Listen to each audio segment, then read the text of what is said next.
Summer 2021 has been a hot one. No, seriously, it got to like 115 degrees where I live, and that is very unusual. But anyway, today I'm sharing some of my hottest songs of the summer playlist, so grab some sunscreen and let's blast off and get started. JM in your universe.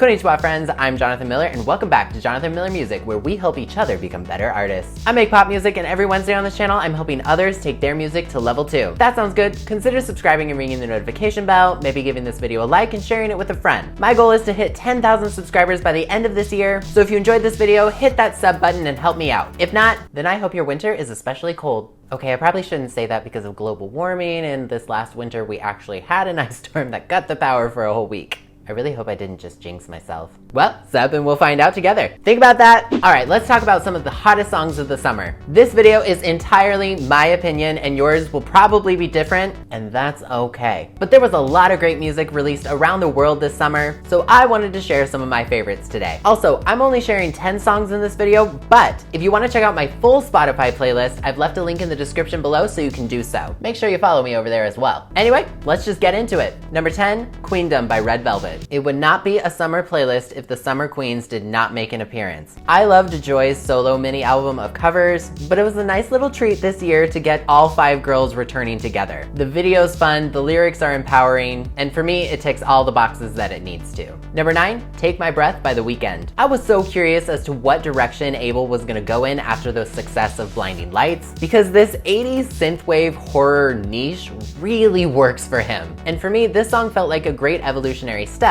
And personally, I would just love it if The Weeknd and Max Martin could stay making music together, because when they do, it's just magical. Number 8, Movin by David Archuleta. There are actually 2 versions of the song, and both of them are really fun. David has been kind of all over TikTok this summer, and I've loved seeing him kind of make this little bit of a comeback after coming out. This song is a bop in particular. Love the boy band moves in the music video, but mostly it's just nice to see David looking happy and having fun. Number 7, Rumors by Lizzo and Cardi B. I don't know what people's problem are with this song because this song slaps. I don't care what anyone says. The lyrics are fire, she looks amazing, Cardi's great, it's another empowering song while still being sassy and fun. For me, the energy's just electric and I love it. Number 6, Happier Than Ever by Billie Eilish. The way Billie goes from this jazzy, sultry throwback sound into this all-out epic rock finale in this song is just amazing. You get to hear more of her voice, her passion, and her energy, not just in the main melody, but also in the background. And honestly, it's infectious. The song itself really stands out to me on her album in particular because it just has so much growth packed into one 5-minute little song. She shined on this one, so I had to include it. Number 5, Wild Side by Normani and Cardi B. Cardi B really is everywhere, and you know what? I don't hate it. Normani crushed the early 2000s vibes in this music video. The song itself is quite a switch from Motivation, which initially made me a little sad because I loved that song. But once I heard Wild Side, it all made sense. Normani has talent coming out of her ears, and honestly, I think we're still just scratching the surface as to what she can do.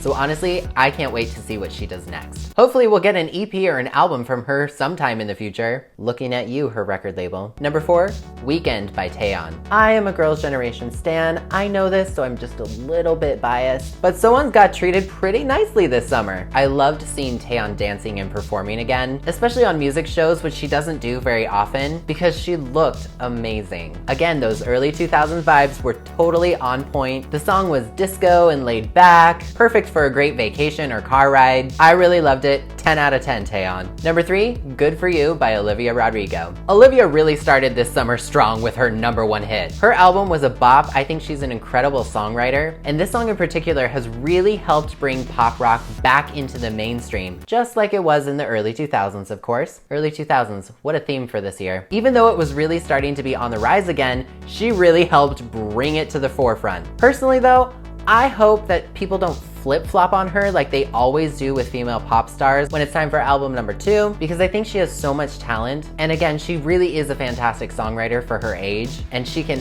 absolutely deliver the goods. So please guys, don't just flip-flop on her because she did something different for her second album. How about we break the cycle of doing that, okay? Number 2, Second by Hyoyeon and BIBI. I already said I was a Girls' Generation stan, so this should not shock anybody. Hyoyeon really killed this song visually and melodically. It was so nice to hear just a little pop song from her as opposed to her DJ and EDM stuff, or even some of her other just solo songs. It's very different from like Dessert, for example. And I loved that, especially because she wasn't always at the forefront of Girls' Generation. She was known for her dancing, of course, but to see her just kind of crush it now as a solo artist, I will always support that. Also, because we got Taeyeon and Hyoyeon at the same time, and now that we've seen some of them in the studio, I am secretly hoping that an SNSD reunion is somewhere on the horizon, maybe by next year for their 15th anniversary. I'm just saying, it would be a great time. But until then, I'm definitely gonna keep streaming this for sure. And my #1 song of the summer for 2021 is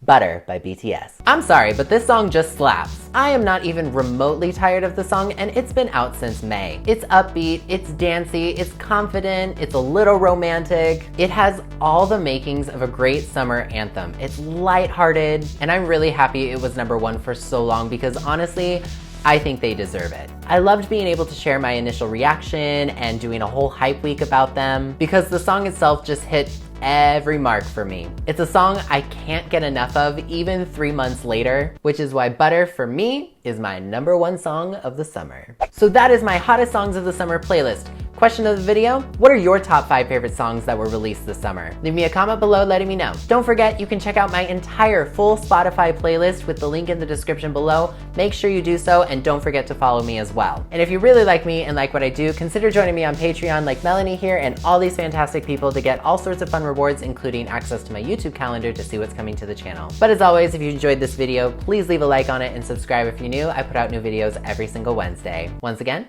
I'm Jonathan Miller, and I will see you next time. See you later. I am a machine, not a robot.